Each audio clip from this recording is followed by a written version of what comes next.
Hear ye, and welcome to this meeting of the Committee of the Somewhat Unloved Marvel Legends in my collection. It's your old pal Avian and Loaded. This is episode number 107 of Action Figure Obsession.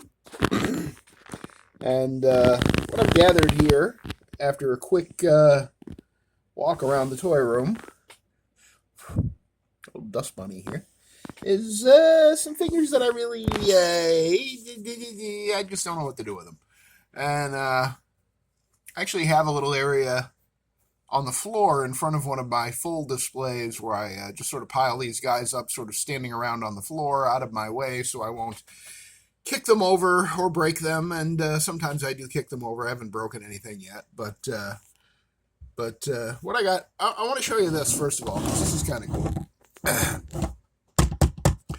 This is, looks like wood, right? It's plastic. It's ABS plastic, and I think this is just paint.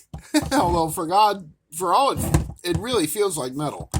It feels like the parts that look like metal, feel like they might actually be metal. I'm not 100% sure that they are paint. But this, just a little diversion from the topic at hand here. This is a weapons crate that came with the deluxe Marvel Select John Wick action figure. Marvel Select is a toy company that was run by Diamond Distribution, which was formerly the largest distributor of comic books in the United States of America, and at one time had a monopolistic grip on the comic book industry, and now is just nothing. They blew away in a hot breeze because of what I assume is poor management and poor financials, and they don't exist anymore. And the only thing that I'm really going to miss about them is the Marvel Select line. This Spider-Man is a Marvel Select Spider-Man. You can see he has a nice sculpted chest emblem and lots of good paint on him. And Marvel Select was really good at doing that kind of stuff. So I bought this John Wick action figure. The action figure was terrible, by the way. Absolutely terrible. Some Marvel Select figures, especially the earlier ones, and I'm not even sure when the John Wick ones came out, but some of the earlier ones had really terrible articulation and even not great sculpting on some of them. But this thing, and I can see now through the camera that it's a little dusty. Let me grab a microfiber cloth here. Someday remind me to do a Tools of the Trade video, because there are certain things, if you're a toy collector, action figure collector, you just have to have, and you have to have them close to hand at all times. And I always have at least a dozen microfiber cloths, clean ones, sitting around close to hand. They're very good at getting the dust and the grit out of tight spaces and just sort of general maintenance of the figures. I do use a feather duster too. Oh, what a difference that made. Nice and clean now. Okay. Yeah, microfiber cloths are an incredible invention and very handy to have. I got one right there. I got another one down there. That one's getting a little grimy. I might need to throw that in the laundry. These are my fodder bins and everything right here. Remember that tower of fodder? Oh, there it is. There's my Spider-Man clone in the tube there, awaiting my next burst of inspiration, and my Flight Pods Trouble Bubbles from G.I. Joe Classified.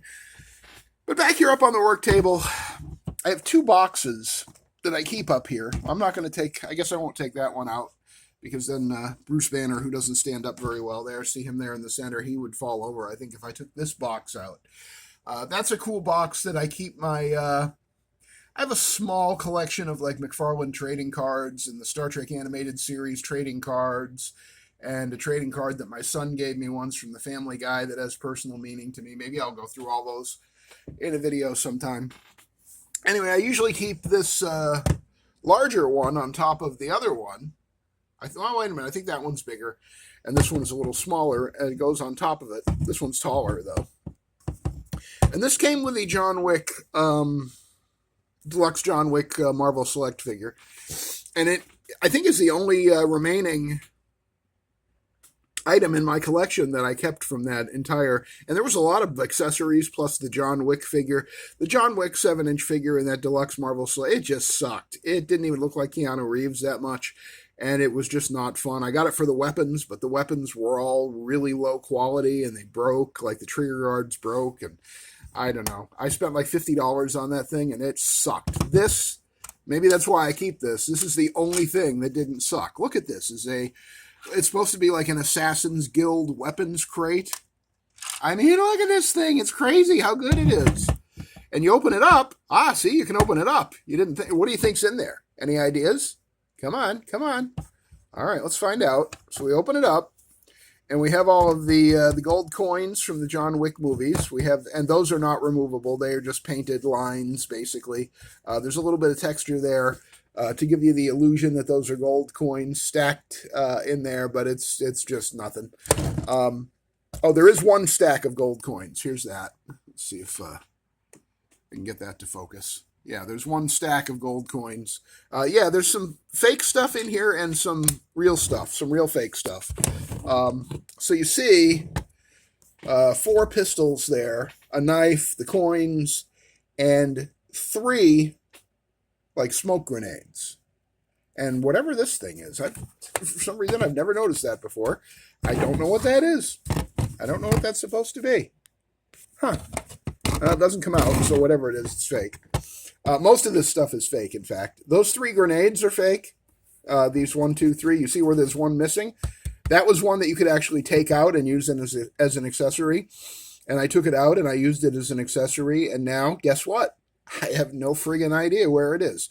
So, if somebody goes into the weapons crate, they're missing a grenade. And I don't know if that's supposed to be a smoke grenade or a fragmentation grenade. I'm not sure what it's supposed to be. Really nice looking knife there. That is fake. Fake as hell. It won't come out. It's just sculpted and painted. The coins, as I said, those are real. You can take them out right there. Put them in a stack. Then you can put them back in the little hole there. The little hole that's made for them. There we go. And then you got the 1, 2, 3, 4 guns. And I'm going to tell you right now, 3 of them are fake. Which one do you think is real? I bet you know. I bet you can tell, right? Am I right? All right, let me see. See, every time I grab the phone with my other hand, I block the light. It is the one that's the different color. Yes. And maybe that's why it's a different color, so idiots like me will remember which one it is. It's a super nice pistol. Look at the detail on that. A little bit of paint. Doesn't have any porthole for blast effects, but I could probably get one of those Valverse effects that goes over the muzzle of the gun. Although this is a 7-inch figure and Valverse is 6-inch. So these are 7-inch scale items. It might not work. And this grip, the grip is pretty thick for like Marvel Legends hands. I've gotten it into the Hammerhead hand, but that Hammerhead is a pretty big figure. I think he's like 6.5 inches. So he's almost a 7-inch figure. I wish the rest of these pistols all came out, but they do not. But this one does, and it's really nice. And I mean, I have a lot of Valverse pistols and rifles and weapons in my metal tin still. So, if I really needed this, if I had a character that really needed that, I would give it to him. But for now, because I don't really need it, I leave it in there. I wish I hadn't lost that grenade. I've been looking for it for days, ever since I realized it wasn't in there. I don't know where that went to. But let's close it up. Oh, wait. Should I close it up? Or do you think, just maybe, is it possible? You know what I'm going to say, right? You know what I'm going to say? Yeah. There's stuff under the that first layer of the crate. And this isn't the stuff that it came with. It just came with the basic empty insides there. But what I did was I put 3 G.I. Joe Classified Series sniper rifles in there, just to sort of fill those spaces. I think a real weapons crate like this would probably have space for 30 or 40 weapons, but this only has the 3 slots there, as you can see, for the rifles to go. I mean, you could fill it up with other stuff, I guess. The disappointing thing about these sniper rifles, and I think these are the ones that came with the Retro Cobra Trooper, maybe? It was some Retro Cobra figure. Now this one, as you can see, get the crate out of the way, just to hold it against something lighter. There's a little bit of a bend there, but for the most part, this doesn't look bad and would be usable in photography. See how it's now pointed up? And then if I turn it this way, it's kind of bending down just a little bit. So there is a little bit of a bend there. I might be able to fix that with a little bit of heat. Problem with things like this is this, the barrel of this gun, and this one is a little more warped, it's so small and so sensitive to heat that there's a very fine line between fixing it and melting it. So I try to avoid it if at all possible. And I just kind of stuck them in there in the weapons crate. Yeah, this one's bent too. So all three of them have somewhat of a bend to them. I think the top one here, this is the best one, right? Yeah, that's almost acceptable. But I'll put them back in their little slot there. And I think I did have some Valiverse sniper rifles, the Spetsnaz Russian sniper rifles. I forget what they're actually called, but Spetsnaz uses them or used them in Russia. But I'll just put those back in there. And on a quick look, you know, oh, hey, rifles. Yeah, you don't really notice how warped they are. And then you can put these trays back in, and that's pretty cool. I love really good accessories, and this is a really goddamn good accessory. Anyway, I didn't even mean for this whole video to be about this. So let's really quickly take a look at these guys. These are my somewhat unloved Marvel Legends, guys that I really don't know what to do with in my collection now. I do have one of this guy. This is the Black Costume Secret Wars Teenage Body Spider-Man. See the height difference there? He is definitely a teenager. And Spider-Man did not get the black symbiote suit costume until he was a full-grown adult. And so this is just something Hasbro made up to save money on plastic by putting this in the Secret Wars line. It's an insult to anybody who ever read Secret Wars or knows anything about comic book history. And I got two of these. The first one because I wanted the whole set of the Secret Wars Wave 1, but the second one I got because I do dig the sort of Charles Vess style eyes on this one. It's not really a look that you see very often with Spider-Man in the black costume, but they look squinty and angry. Shocker! You know, if you know, you know. But I don't really know what to do with him. I have one in my Spider-Man display. I don't really know what to do with him. We have Crystar, the Crystal Warrior, which was released, I think, 2 or 3 years ago. I got him at a vintage toy store in Maine. I had been looking for him for months, and when I got to that vintage toy store in Maine, they had like 30 of them on the shelves. It was insane. So I picked one up. He's about the only souvenir that I have of that great week-long vacation my wife and I took in Maine. That was a once-in-a-lifetime kind of thing. A wonderful trip, and the memories and Crystar are what I have left. This is Sleepwalker.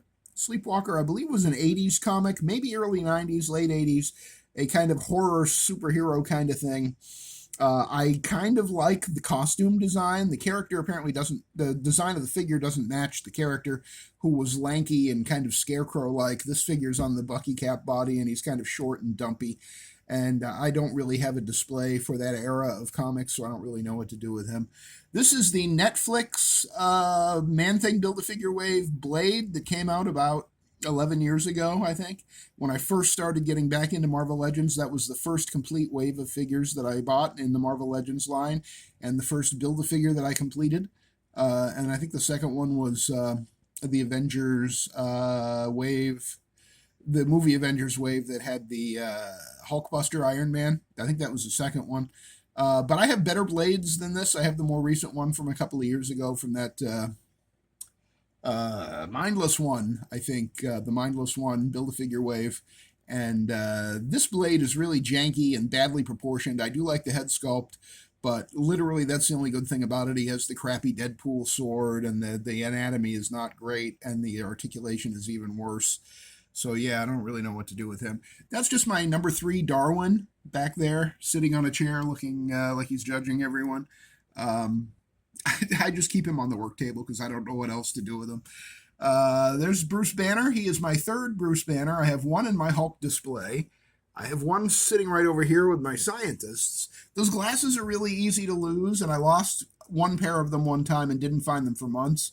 So I'm really kind of careful to keep my Bruce Banners where I can see them and where I'm not likely to lose those glasses, because if they fall off and land on the carpet, like I said, it took me months to find them. And really, I thought I had vacuumed them up. You know, it was quite a shock to find them. But I do have 3 Bruce Banners that came with that Gray Hulk 2-pack in the Avengers Beyond Earth's Mightiest, the 60 Years Beyond Earth's Mightiest.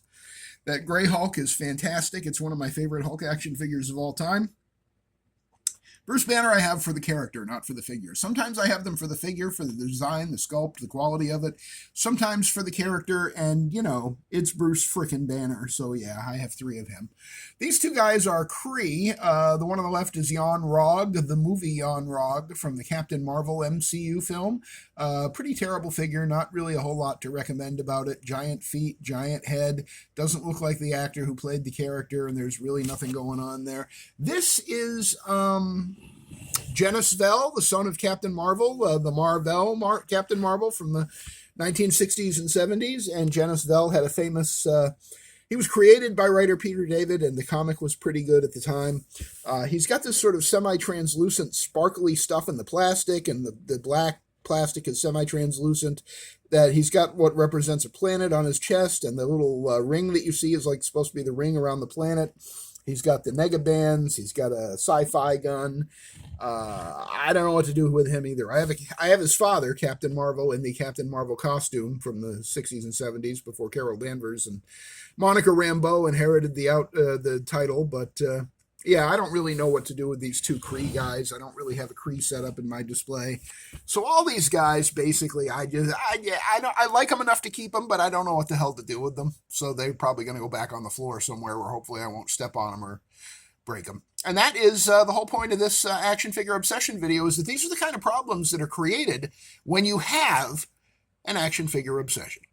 Thank you for joining me for this video. If you liked it, please leave a like, comment, subscribe, ring the notification bell so you find out when I do my next video. Who knows when that might be? Could be tonight, could be tomorrow, it could be next week. You know, I do it when I feel like it, and when I have an idea. And this was kind of an idea. I had no idea we were going to be talking about that weapons crate so much. But yeah, that's it. Thanks for spending some time with me, and I will see you on the next one.